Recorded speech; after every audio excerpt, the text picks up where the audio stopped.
It's a long walk. Be I careful. know it really is. Well, I got two screens, so I got to, navigate from one to the other. Oh, It's wow. hard Yeah. work. I know, right? I should ask for a raise. Anywho, Now record. right. Too late. All right. Well, happy Friday, everybody. Welcome to MVP Office Hours. My name is Dale Ziegler. I am a senior business analyst with Seven Summits based here in Kansas City. Joy, you want to introduce yourself? Hi, I'm Joy Shutters Helbing, and I'm here to entertain you all today. No. Throw out any request, she'll sing it. Oh, wow. And Squire. Hi, Squire Kirshner, application architect at Baird in Milwaukee.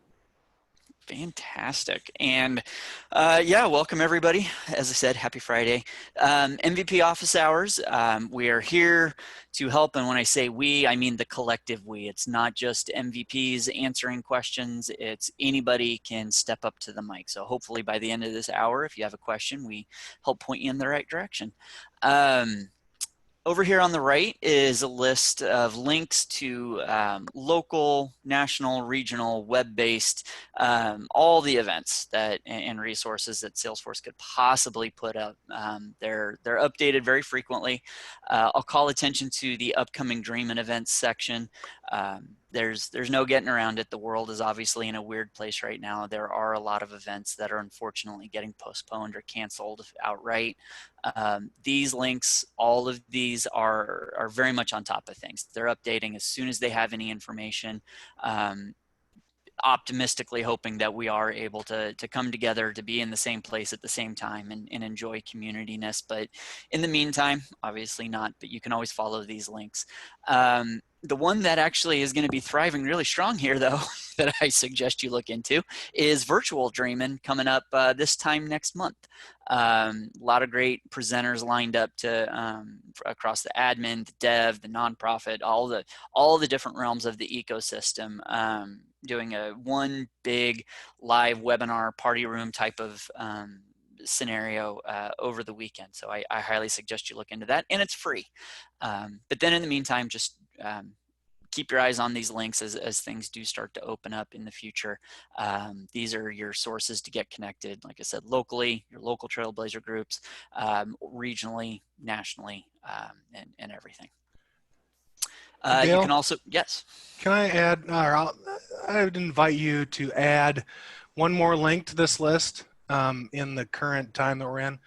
And I just posted it. It's the link to Trailhead Live. Trailhead Live is doing trainings and live events almost 24 hours. I mean, when I go to the Trailhead Live site, I'm seeing really interesting content every day. Today they're doing content on how to be a Salesforce business analyst, and my friend Tony is leading that, and Tony Martin, she's been a long time Salesforce business analyst, and she's excellent. So Awesome. yeah, maybe add that to this slide at some point in time. Most definitely. I put it in a comment because I suck at PowerPoint baseline. I really suck doing it on the fly and making it look good. So yes, we will definitely get that added. Thank you. That's an awesome call out, Stu. Yeah. So moving on to the next slide. So what is MVP Office Hours if you haven't joined us before? Like I mentioned at the top, everyone can participate. Just because we call it MVP Office Hours doesn't mean that only MVPs have the answers. Sometimes MVPs are asking the questions. Anybody can answer. If you know the answer or you know a place for someone to go to, please jump in. This is for all of us. We're just here to facilitate it. If you're not talking, we just ask that you mute yourself. We also have the chat window that that Squire and Joy and I are keeping eyes on. We are working on making sure that, first in, first out, trying to keep a good queue here, but you can raise your hand in the chat. If it's dead air, unmute and speak up. Announce who you are. We want to know your name. And then, like I said, chat to share resources and everything. We do also have the ability to share screens, But we will ask, please do not show us your production work. We are recording this. It will be posted to YouTube and will be made available publicly. So please show us either a sandbox or a dev org. Production is our last possible option here. We don't want any sensitive data or proprietary data, whatever, to get out there. So just please keep that in mind if you share your screen. Over here on the left, we meet on the first and third Friday of every month in this time slot. So 1 p.m. Central, 2 Eastern, you can do the math. And our next call will be Friday, May 1st, so 2 weeks from now. The registration link is static, so you can sign up for future calls. And then we've embedded links to our community page, which we will show in just a minute, our Twitter handle, and YouTube, where we share all of the past recordings going all the way back to recording number 2. This one, I believe, is number 173. It's that elusive lost first one that we don't have. And then, of course, our favorite hashtags.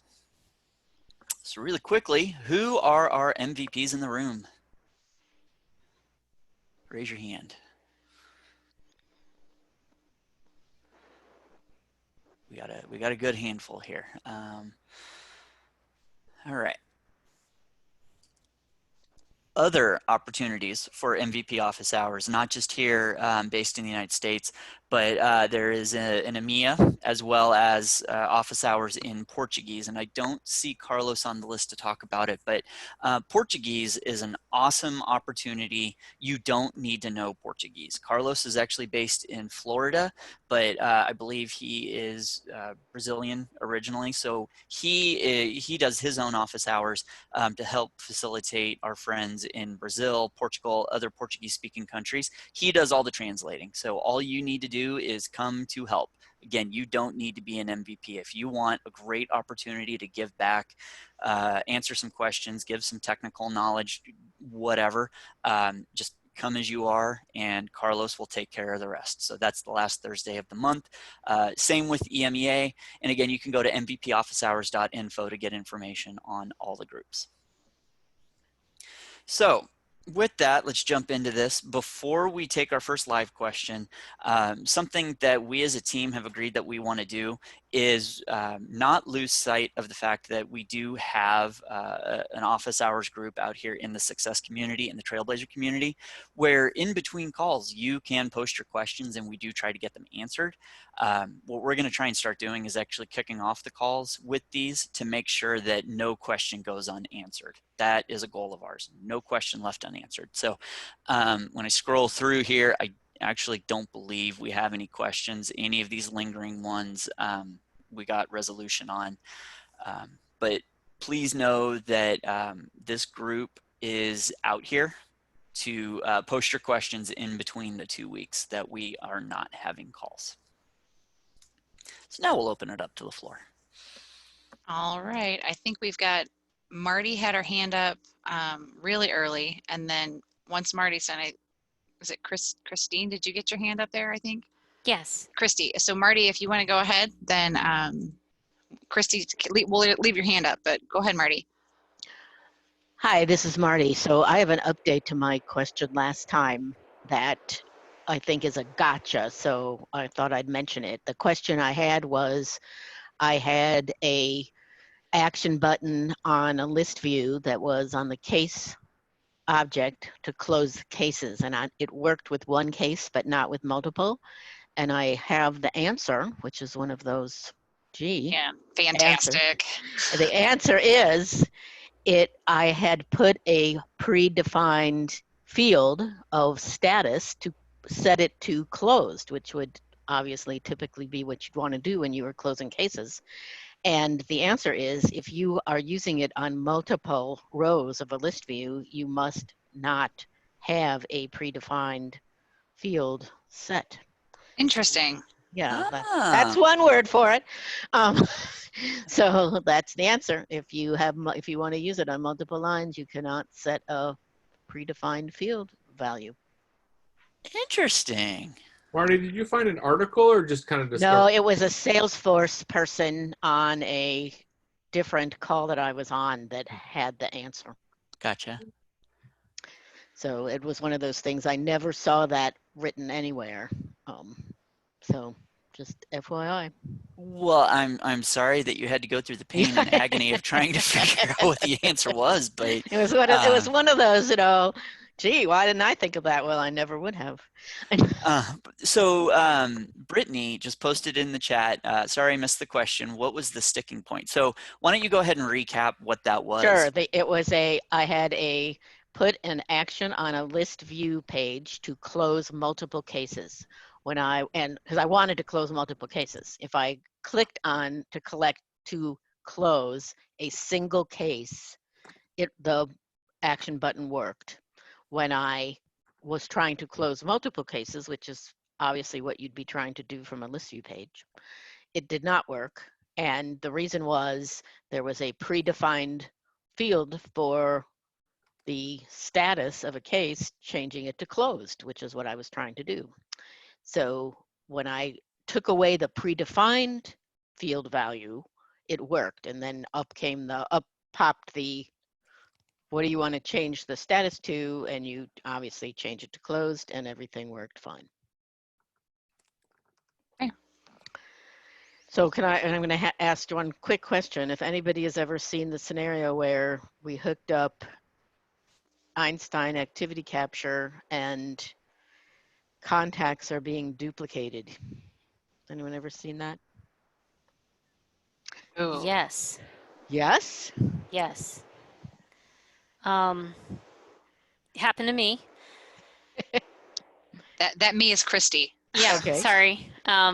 Okay, so I don't know if I'll explain this well. And I was on the call a few months ago regarding Einstein activity capture on something else. So I had an org that we used Lightning Sync, and then that company got rolled up into the company I'm at now, and we got Salesforce with Einstein activity capture. I had a folder in my Outlook that had all of those contacts, and it just kept syncing with the new one. So our technical architect, Nate Schilling, brilliant man, said, Christy, you got to go delete that folder. And then it was gone. So. Oh no. Oh. It's like a two-way sync. So yeah, and I'll bet that's the answer, because as we were just looking at his Outlook, he has multiple folders. Oh boy. And this was a Okay. Salesforce sync folder. Now that I will Yes, say this. it is. That's exactly what it is. Okay, I was very specific here because of what happened to me again with my old org. Even with Lightning Sync, we had a lot of duplicates that even when Slalom helped us happened, like Yep. Why did that happen? I don't know. And so we had turned off sync both ways. And one weekend over Christmas time, I was like, oh, look, both ways, that's cool. Oh no. Within 2 days, I had 99,000 Yep. new contacts, and I went, oh, screw this. We're only syncing one way. Yeah, so granted, it's not Einstein, but Salesforce for Outlook back in the day had a horror story in somebody here locally in KC in their org where somebody had enabled two-way sync, and they had their AA contacts end up in their org. Yeah. So it was,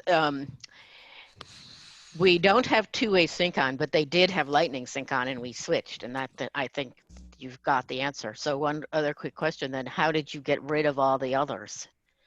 So the thing I worry about is some of the others might have emails attached to them. And so if there's more than a couple, how did you get rid of all the, I have one contact, for example, that has 95. There's 95 of them in Salesforce at this moment. God. If I remember right, I think Nate actually just deleted out anything that was created by me, kind of a thing. Like, Okay. And it was like 1 a.m. It was a weird time where he was able to figure that out and delete out everything.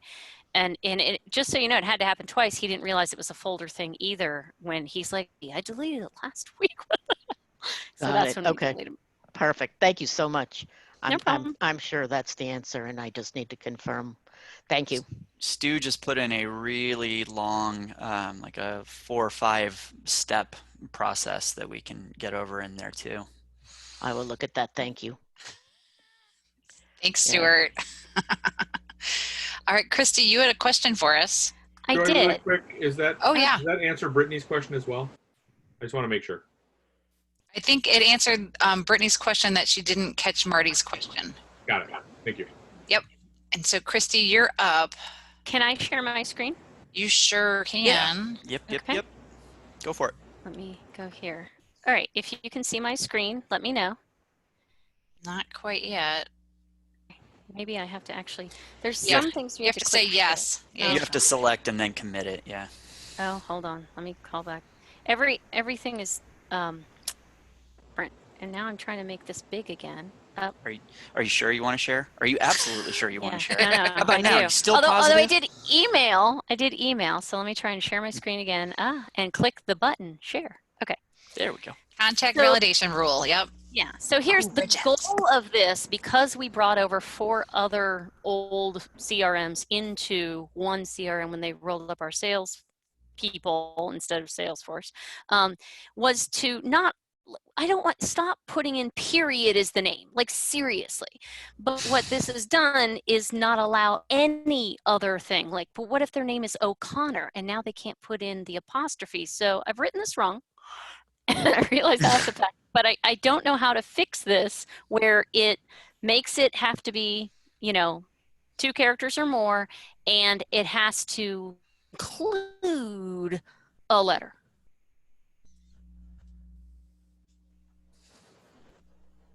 So speaking as former YRC sales operations, I want to call up some of my friends and just say, seriously, stop.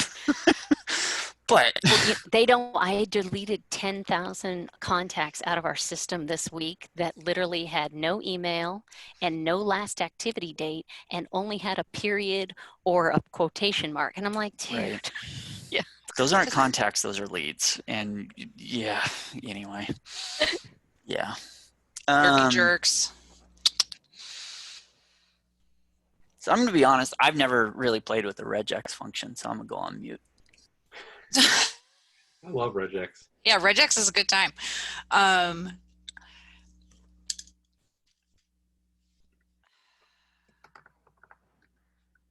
need this to be bigger. Is it too small to read? That's not your problem. That's mine. Oh, okay. So And may I Lightning ask- doesn't play nicely with browser size anyway, but It's fine. I believe though the regex formula already verifies if it matches. So because you're saying not, you're actually reversing it. So you, right? Oh. Like, doesn't it say it is the regex first name? Oh. Doesn't it say? Does it look like this? Yes or no? And if it's no, you're getting the. It should throw back the error. I don't think you have to not regex. I think you have to say yes regex. But I want to verify that. Additionally, not with or also becomes very tricky. it becomes unusable. It's not tricky, it's unusable. Okay. No, these are good things that I can go play with then. Someone named Rick wrote it, but Nate does all the branching, by the way, because I think if Nate had written it, it'd probably be fine. So one thing, we actually had a really lively conversation about this a couple of calls ago. One thing that I'm going to say is anytime you have an or like that, or you're trying to make an or as your validation rule, immediately break them into multiple validation rules. Have one that is reviewing your first name, have one that's reviewing your last name. If they both come up, they're both going to fire. But if only one does, it becomes easier as requirements change over the future, or in the future, that if you need to get rid of one, you don't necessarily need to regression test the rest of it. It's just a way to kind of break things down into smaller chunks so that they're more manageable going forward. A big thing that I actually advocate for is when you start getting into reviewing attributes of particular fields, like does it contain a letter, or is it true, is it whatever, is I'll actually take the criteria and put it into a formula checkbox field, so that if it's true, you're speaking in the positive tone, because that's what formula fields do, versus validation rules already being negative at baseline. And now you're potentially introducing nots. Not isn't necessarily yes, or a not isn't necessarily, like, things start to not play well together. So if you say, I have a scenario where if this criteria is met, I can't find any letters, or I only find symbols or whatever. A Mhm. formula checkbox marked as true, that's one piece of the equation. And then your validation rule just says, if that checkbox is true, I have a problem. Okay. You I flip will the work on tone it. from negative to positive. Okay, cool. No, that gives me great stuff to work with. Thank you. And I want, if I could clarify, I'm wrong. It does. You have to have a not. The regex says, does it look like this? Yes or no. And if it does, then you want it to pass. But a validation rule says, well, true means throw an error. So you do have to have the not. So I'll post links in the notes if it helps. Okay, cool. I'm gonna say I hate validation rules, and that's a prime example of why. Because not and or not and bleh, I hate lazy salespeople. Hey, Hate is a strong word. Come on, folks. I spent 20 years in outside sales, so I can at least say that. I'm from a strange place, and I was born at a strange time. And this But- is Stuart. This is Stuart. And we know and love regardless. But where are you And- going with this? And the word strange usually appears with my name. But I went to school with a fellow whose it wasn't his fault. It was his parents. They were hippies. His legal name was 7. The number 7. The number 7. So if he were to come as a contact in your organization, he would fail. So I'm not sure that this validation rule is going to work. Yeah, Sarah, he was the number Across 7. the board, yeah, generally. You're going to, So, there's always an exception, Stuart. yeah. That's like the edgiest edge case I've ever heard ever. No, but I'm just, I get it. Validation rules always bother me. Right. And this is one that, yeah, boy. I hear hear what ya. you're saying on that, but the 10,000 records, 10,000 versus Yeah. Or just an one person. apostrophe, Like, yeah. I need- So I guess here's another thing, because I mean, validation rules do clog up the process. They do become an impediment to user adoption. They become an impediment to good data because they block the ability to save, which, whether it's laziness, if it's not knowing how the system works, or whatever, it is a blocker. You cannot pass go. It's not a soft warning. On the other end of it, I am the biggest opponent of the wall of shame. But if this is a big enough problem that the risk of having this validation rule keeps you from getting data, what you might consider is letting it pass. I know it sucks, but letting it pass and then having a report that says, show me all my contacts that contain character, like weird amalgamations of characters or whatever, so that then you have a metric that then says grouped by owner or grouped by last modified, whatever, but you're able to then tackle it and work through management or one-on-one with that person, whatever. But like I totally understand why this is a gigantic pain in the butt, but validation rules stop progress. No, well, I have it. Yeah. Yes, you're right. However, which one of you worked at YRC before? Dale. There's a culture of micromanagement, and to me, What? having it You mean things after the haven't fact. changed? Yeah, no, having it after the fact Right. is more of that rather than just the computer going do it right. Otherwise, Right. No, I know. And I do try to keep it at a minimum because I was in outside sales and I do know, but it's like Here's the suggestion. Can you set up a process builder that sends them a reminder to fix it? You were going to say something else that started with F, weren't you? I could offer one other. Like I've been known to drop that word. But you could do something that way. I mean, they would be, or chatter them with a chatter onto the contact record says, hey, sales rep, you forgot this contact's first name. I will Right. think of that. I will. Maybe I don't shame want to them that publicly way. shame them because No, right. Well, then do an email, because then it's not a public shaming; it's private True. shaming. That's true. Well, and like with my report suggestion, don't share it. Just make it your report so that at least you have the data to know, like, you start to build an action plan of who you potentially need to talk to.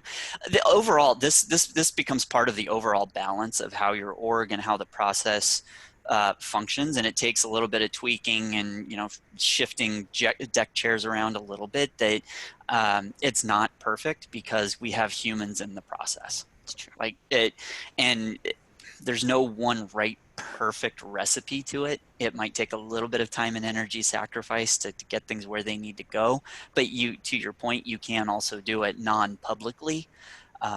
There's tons of ways to balance it to try to get to the ultimate goal.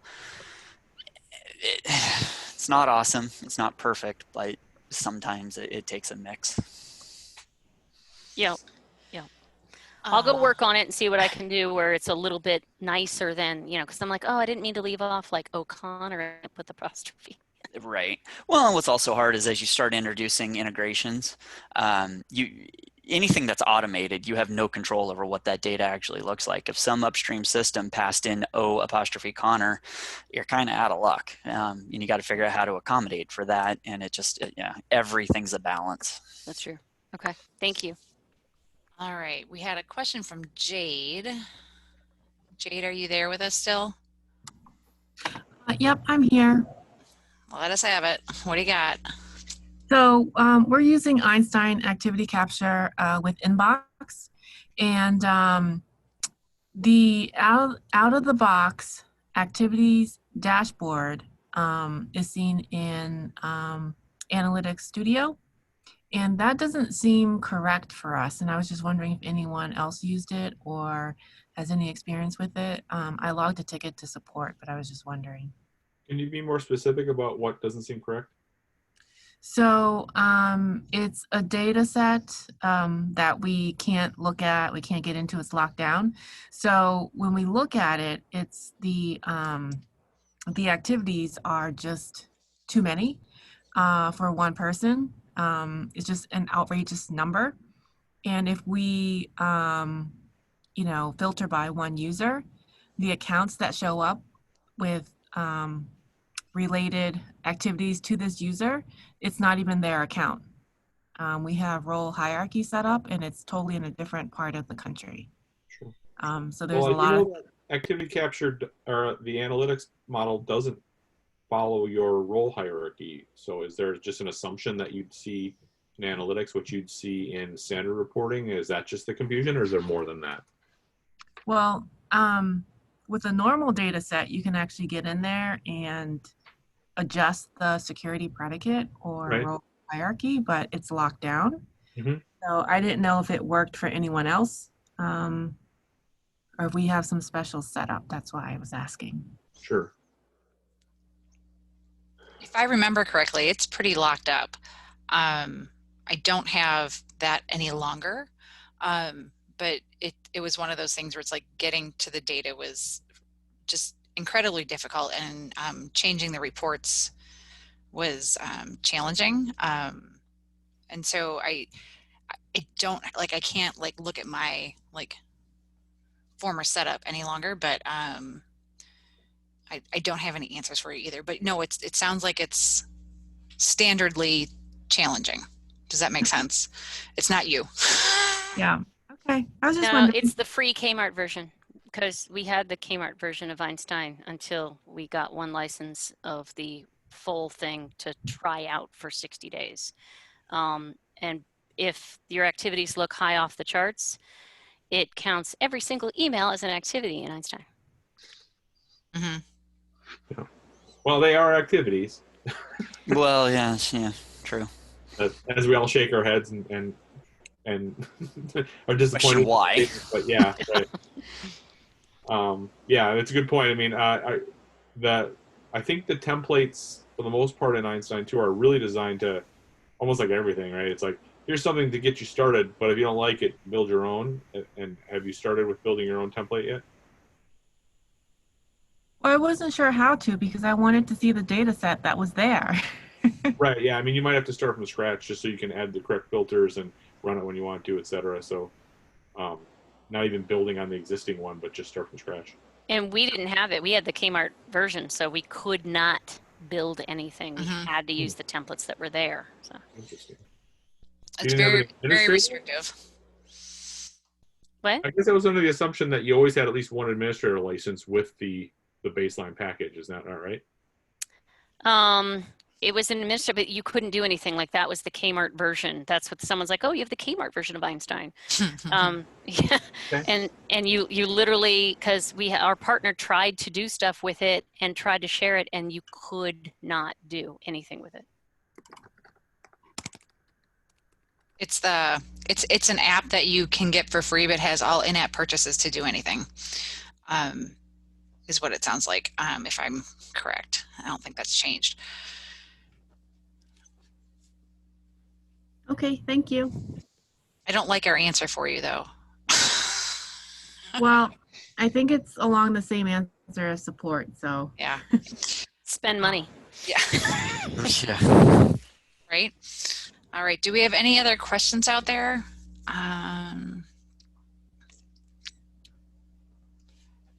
It's hard to believe we've got 20 folks on the line and no other questions. I've got a fun one, but I wanted to wait. Well, Squire, you can ask the question because we need to help you. All right, cool. Well, I can't hardly wait. I'm going to try to paint a word picture. If I have to put it up on a screen, I will try. But actually, before I start, Brittany has a comment. What is the licensing solution to Jade's question? Would she need just one additional paid license or a license for everyone she wanted to share the dashboard with? That is a really good question. Yeah, thanks everybody. It's my org, my managers, they've asked me to implement Einstein Activity Capture, and I feel like there's just a lot of gotchas with this. Like, I was very surprised to hear y'all were talking about how it duplicates contacts. Like, it seems like a really great tool, with the 100 free licenses. I'm like scared to do it. Yeah. There's a lot of configuration. Like once you get access to the control panel, you got to control the panel. Okay, got it. So, I mean, I totally don't want to underestimate the project. And thank you for sharing like all of those steps to make sure that we don't duplicate the context. I guess, are there any other gotchas that I should know before I start this path?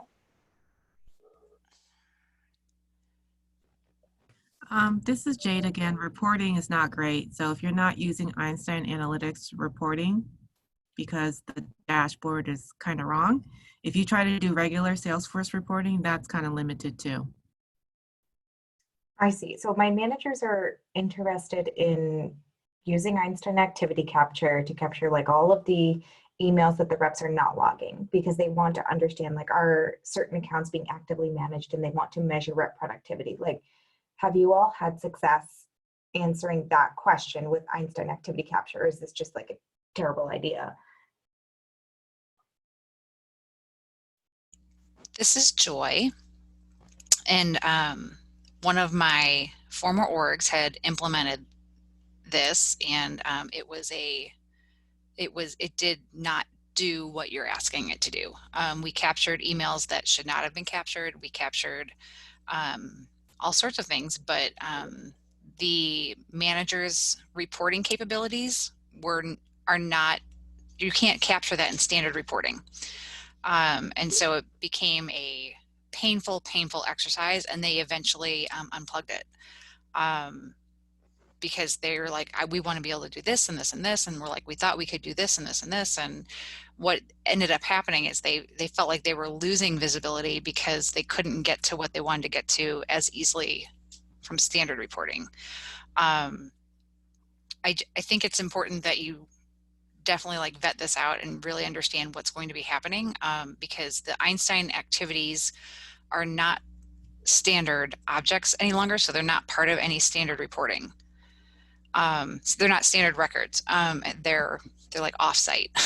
Right, exactly. Yeah, that's the big gotcha with it. Yeah.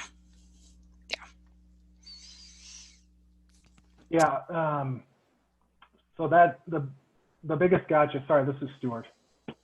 The biggest gotcha that I've seen is understanding what Einstein Activity Capture is and is not. I posted a link in the chat that I've had to share with many of my clients.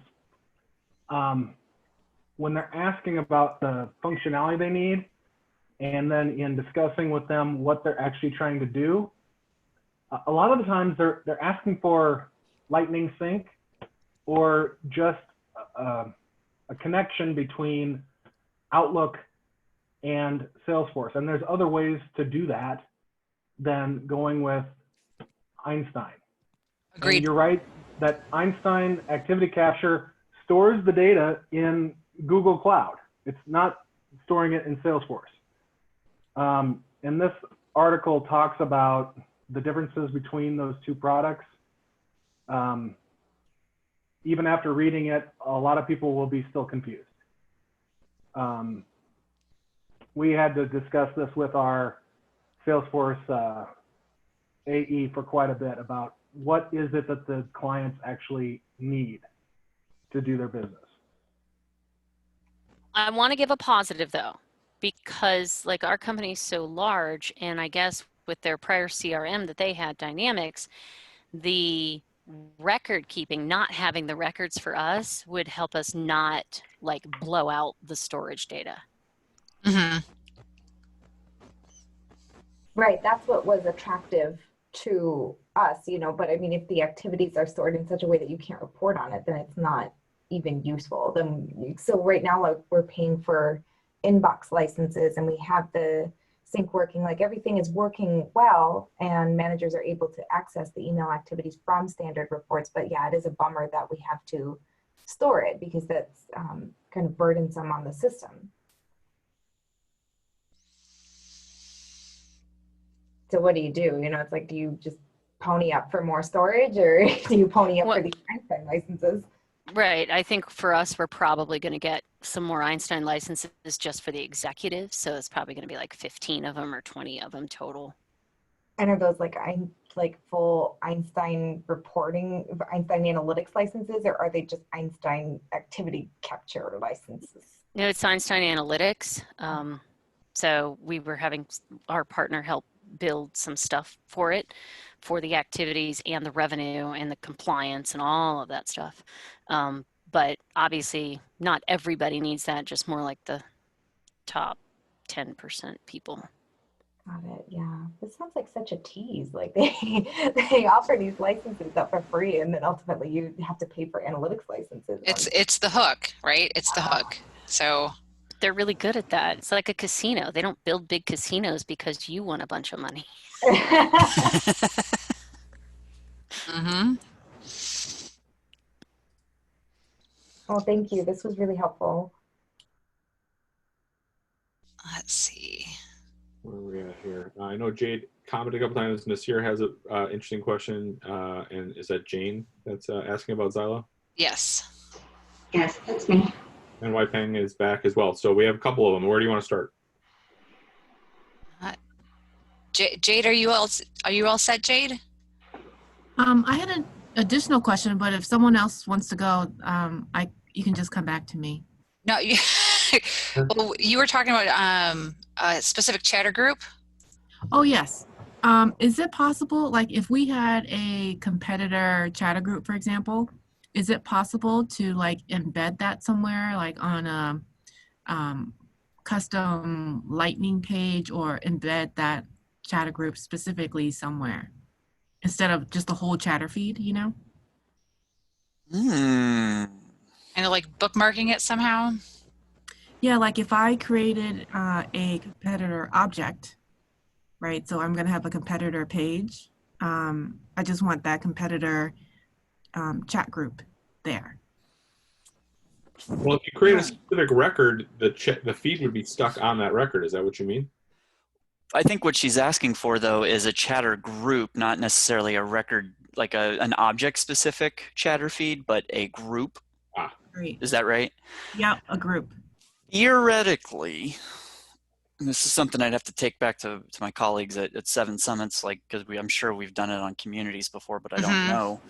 But if you build a component that then queries the collaboration objects where group is that particular group, that might be able to surface that data, because all chatter is data on an object. Theoretically, that could be possible, but I'm not going to commit to a yes. Okay, But that's to all. be able to just say, to my knowledge in Lightning, like on a Lightning record page, I don't think there's a way to put in a chatter component and then say show this group. When you Yeah, put you in can't chatter, help it wants to when you put in chatter, it wants to show that objects and that records specific. Yeah. Let me take that down and I'll ask internally, see what we might Okay, find. good. Okay, All right, thank you. yeah, thanks, Jade. That's a great question. And it's actually a great use case because I think there's an awful lot of us who would like to keep track of our competitors, at least the competitive intelligence that we gain about our competitors somewhere. And Nasir, you had a question about a process that can help in determination in custom versus configuration. Is that as far as like app building or solution building? I think there's probably 23 people on this call that can answer that for you. My knee-jerk comment is first analyze who you have on staff to support whatever decision you make. Does anyone else have anything to add to that?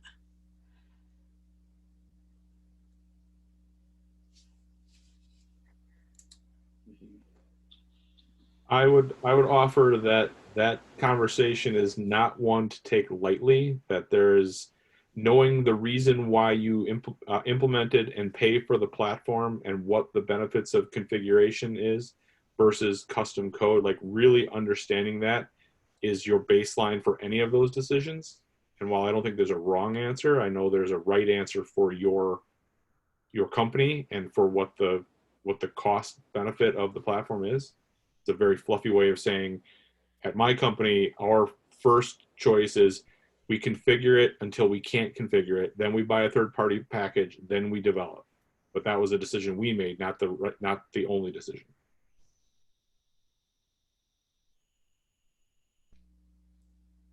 Okay, got it. Yeah. Thank you. Yeah, so I don't think there's a hard formula on that, but I do have to. I think it's Square, you're dead on with that. Is configure until you can't, and then find a solution, and then if the solution doesn't match, then work on developing. And whether that's developing in-house or hiring out, then do what you got to do. Mm-hmm. All right, and then Jane. Go ahead, Square. I was just going to say, Nasir, I think it's really important, if you don't mind doing it, otherwise we will. I think it'd be really valuable to post that question again in the success, because I'm sure Stuart and Dale and Joy and I and everyone else is in that group has additional input that could help you with those conversations. So I would post it again. I will. Thank you. Thank you. All right, Jane, I think you had. Yeah, my question's pretty general. You can hear me, so. We can hear you. Good. So basically, we're looking at license management tools because it's multiple orgs and trying to get a manage at a high level view instead of diving into each org. So working with Xylo right now, and I have to work with them on the connectivity, but off the cuff, they wanted admin rights, and I'm trying to tone down from that and just give them an ID and connected app with, they need permissions for enabled API as well as managing users. So basically what I did initially is just create a user with those permissions and trying to tone down from system admin to even a clone of the read-only strictly to the user object. That would eliminate them accessing any PII fields on there. So I was just wondering if anybody else has worked with any kind of licensing tools for managing at a high level and what their opinions are on the product. Well, I apologize because I don't have a lot of familiarity with anybody using a tool like this. Like high level, what are they doing for you that you aren't able to do? So there's multiple orgs at this customer, and thousands of licenses. So basically, they want to be able to manage the activity of those licenses, how many there are, what kind of utilization is being utilized, and activity, basically API calls, if you will. Okay. And they want that at a very high level view. It'll pull it up pretty much into a nice dashboard so that some of the executives can actually see how much the multiple orgs of Salesforce and the licensing is costing them and how much is being used. Gotcha. All right. And is the implementation just a straight API, or is there a package installed in the orgs as well, or is it just a connector? Connector at this point, to my knowledge. This came up yesterday, so I apologize for not knowing more about it, but that was just my first take on it. So literally, I'm just having a meeting this afternoon to get more information on toning down that access, because I really don't want to give them that much access to the org. Are they able to provide a white paper or a tech doc to say what they require? I mean, that should be, rather than you kind of sneak upon it, they should be able to tell you what they really are accessing and why they need to access it. They provided information, and again, this is very high level. This is the sales rep, so I haven't met with anybody technical on their team. But basically, they needed those two permissions, manage users and API privileges, enabling the API. But they wanted a full license, and they wanted admin access. And then I have a few OAuth for the scopes that I can target in on that was in their initial documentation. So that part's not bad. Okay. That's the only tool that I was aware of at this point in time. So I didn't know if anybody else had been exposed to other licensing management tools at all and could weigh in on pros and cons. I'll reiterate, I think if it's your responsibility to make that call, you need to make them deliver all the things you need versus kind of deciding and churning. I think they should be able to define it, and then you'd be able to make good decisions on it. Yeah, I think we're going to have a working session on it because, like I had mentioned, I want to really restrict their access as much as possible and just giving them a broad scope. But it's not good for the company. Sure. Yeah, this is Stuart again. You are very smart. You're taking the wise approach to being cautious. And I say this, I don't know anything about license management software or this particular company, but I think back to a few years ago when Target was compromised and their credit cards and their teller systems were all hacked by a third party. The way that third party got in was through, I believe, a HVAC supplying company that had access through APIs to their back-end servers. And someone got their username and password and then was able to get into all of Target's back end.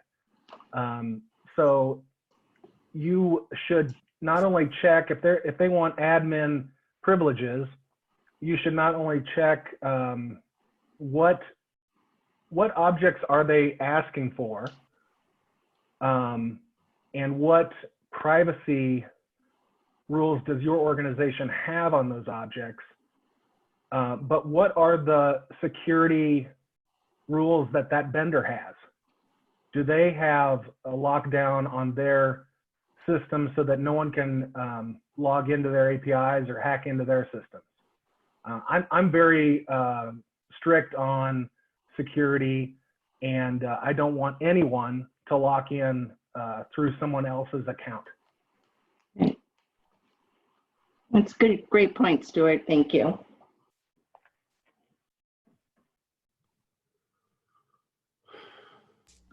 All right, so we have, Jane, are you all set then, you think? Yes, I am. Thank you very much. Yeah, so we have another question about overriding the standard new button and also getting an error on the quick action when there are predefined fields. I am not going to pronounce your name correctly. Waiting. Can you hear me? I can hear you now, yes. Okay. Thank you. Can I show my screen? Yes, you can, because no one wants to see me fumble through a lightning page while trying to answer the chatter group questions. Okay. Go for it. Yeah, I wasn't sure. Okay, thank you. Actually, this is kind of follow-up what I asked and got help from you guys last time. I was trying to show predefined fields from object A, for example, here a case, to object B, here new service report. For example, the report name is the case subject. The case description in new service report object B is actually predefined from object A case description. So that works really well. I have two questions right now. One is, I noticed here, when I try to say save this, I have a error message right away saying, hey, too many words. And that makes sense because that field was defined as a data type as text, max length of 80. So then I try to delete it to maybe just 5 words. The error message is still there. So this is confusing to me what I did wrong here or why it remembers that. Or what should I do in this page actually to make this go away? Because now I have only 1 to 6 words, 6 characters here, and the arrow is still here. My second question is more related to the button. I think Joy, or you mentioned that last time. This is a new action, quick action. So I still have the standard new button for this object in my layout. But when I open that, you can see those are not filled as I would like in the quick action. So I did some research. It seems that I need to override that. I need to get a new Visualforce page. I just want to check with the guys if that's the only way and the best way to go for it, to create a new button, new button to override this and really field or predefined field as in a quick action. So because I can see this is it. Sorry, Sure. go ahead. So there's 2 questions. The first one is about that error message, which Yeah. I've never seen that come up. And someone who has a better understanding of the lightning stuff, and Stuart has some comments. So let's address that, and then let's come back to your new button. Stuart, you want to go ahead and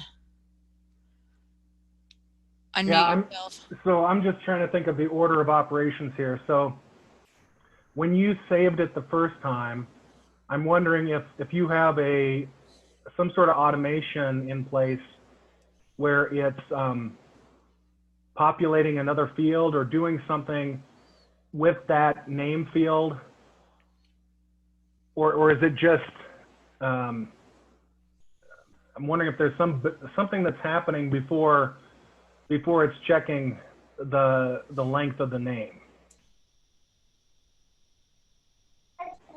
I don't know the answer. I also checked the field related to this object. It definitely says something. This is a service report name, data type is a text with 80 there.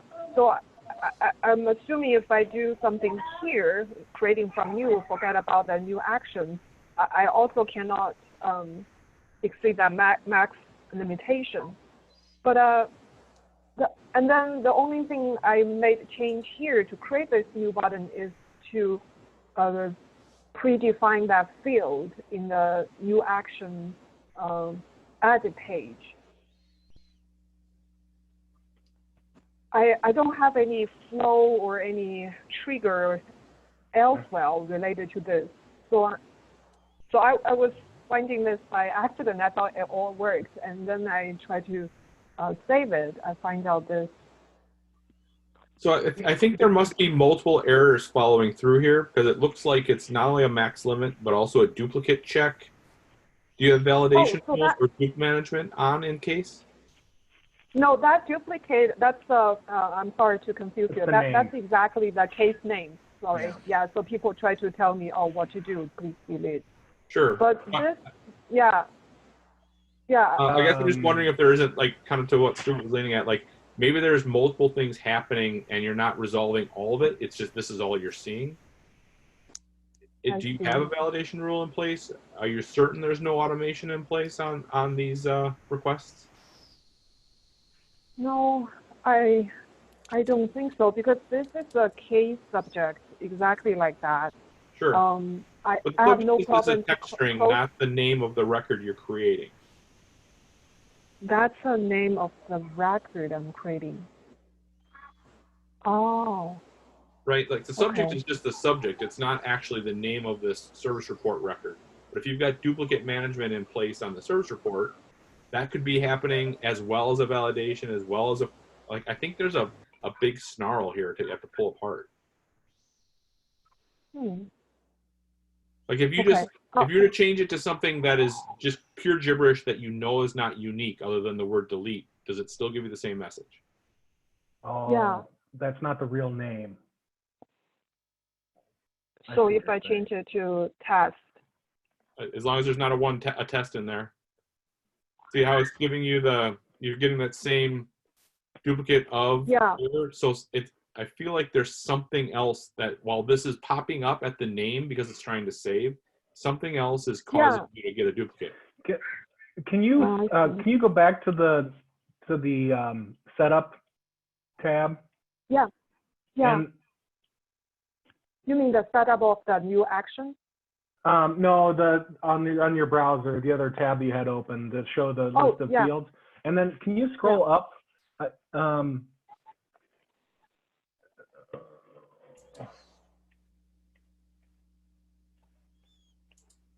Okay. Gosh. So let's see here. So that name field, is that set to be unique?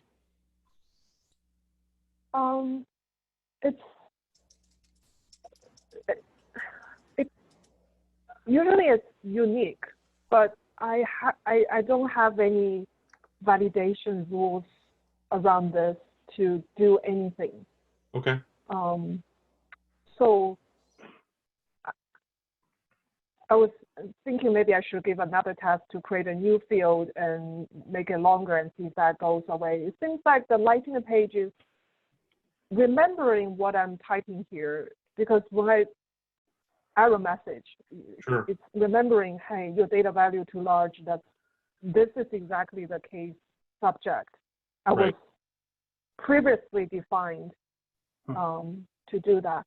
So maybe it's this predefined field will not accept my edit.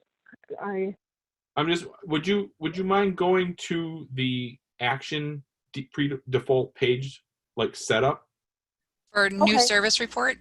Yeah. Yeah. I want to see the. Do you want to see the new action setup? Yes, please. Yeah, that's in the case. That's a quick action I created there. Yeah. New service report. There I have the layout. Here is the two predefined fields: case report name, API name, value case subject. Field type is text. So you should be able to just trim that to be a shorter character limit to at least get over the first truncate it to the. Hold on, time out. Predefined field value edit. So this is the default. Yeah, it's going to populate the case and subject every time. Again and again. You don't have any control over the name now because you're populating it, right? Well, I guess the question is, okay, never mind. Go ahead. Yes, it's populating that. But I thought with this way, instead of create a formula, say it has to equal to that every time, I can edit it. Right? If I create a formula, then that's something I can't edit at all. That has to be always the case subject. But now I thought with the new quick action, this pop up, and I can still add it. Oh, this case retrieval is way too long. I can make it a nicer story in my service report, and the report name, if it's not this long, I can also add it if needed. Usually, I think you'll save yourself some challenges if you adjust that predefined service report name so that it doesn't take you beyond the 80 characters. So if you do the like only capture the first 80 characters in the formula, then you're not going to hit that limit later. So that'll save you some, I guess, scrambling, but it's only going to grab you know, your first 80 or your last 80 or whatever 80 you decide to grab. But that might help you there because then you don't have to. Yeah, because case subject's a 255. If that wasn't already said, case subject natively is 255. Right. So yeah, and then description. You know, that seems like a field that you can usually work with. So yeah. Okay. Thank you for that suggestion. Yeah, I was about to test that just to make that service report name allowance bigger. Thank you. Yeah. Okay, let's see. Did we have any other questions? Did you have another one? Let's go back to the next thing then. Yeah, so my next question is just to confirm, because now this new service report, once I fix that max length for this field, it will help the agent to get the information directly from the case. But the traditional new one, if I click here, it has nothing predefined because it's a completely new. My research told, I did some research, I learned that if I want to override that and also have the same kind of predefined information here, I need to create a new page, Visual Force page, to connect that with a new button. I just want to check with you guys if that's the only way or most clean way to do it. So you want to replace the new button with a customized new button on the case related list? So my purpose is when I create that new button, when I have a new button, say I click on this one, it will do the same thing as in my new quick action, as I showed just a second ago. And here it will pop up the case subject, and here it will give the case description here, as in my quick action. On the related list. So yeah, I am not a developer. In a past life, I had a similar situation, and we replaced. We essentially took away the new button from the related list, and we trained the reps to use the quick action buttons that were on were not on the related list. So we took away the standard new button and gave them that quick action type button that you have on the case, and so they couldn't misuse this standard new button.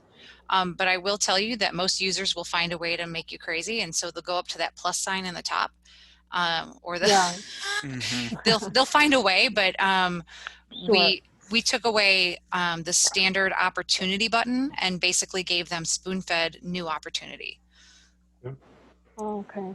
And you can create a related list button that replaces the action. You just turn off the new. You don't have to overwrite it or create a visual force. You can create a related list button that does the same thing.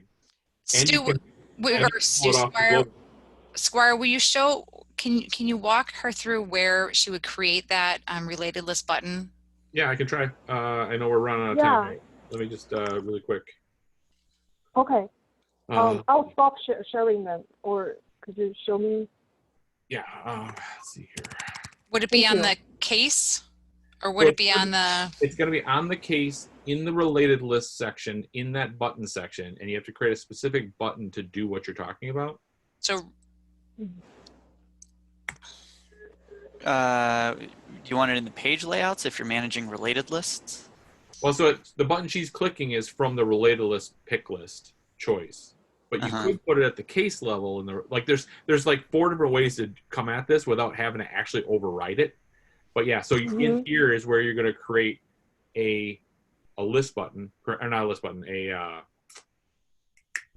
was it a detail page button? I'm trying to remember off the top of my head which one it is. That's so that you can then pull it into the related list and take new off by unchecking the new checkbox. That's a lot of information for a meeting. Well, I know we're running out of time. Sure.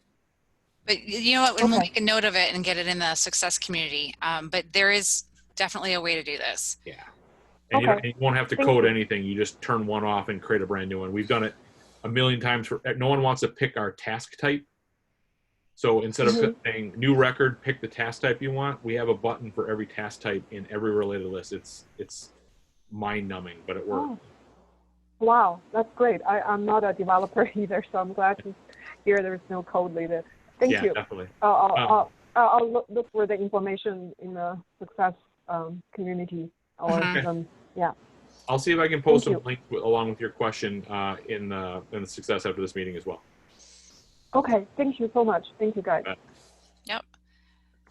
All right. Well, we are a few minutes over, but it's always really, really good conversation. So thank you, everybody who joined. Super quick, let me just give one last quick reminder that in between these next 2 weeks, since our next call isn't until May 1st, you can always come over to the MVP Office Hours group and post questions here. Sometime this weekend, we'll download the recording. We'll re-upload it back to YouTube, so we'll share that out, as well as PDF of the deck with all the links that we discussed. And so yeah, you should have that in your inboxes and in your groups and all the things by Monday. And thank you, everyone. Have an awesome weekend. Stay safe and be well. Thanks, everyone. Bye, everybody.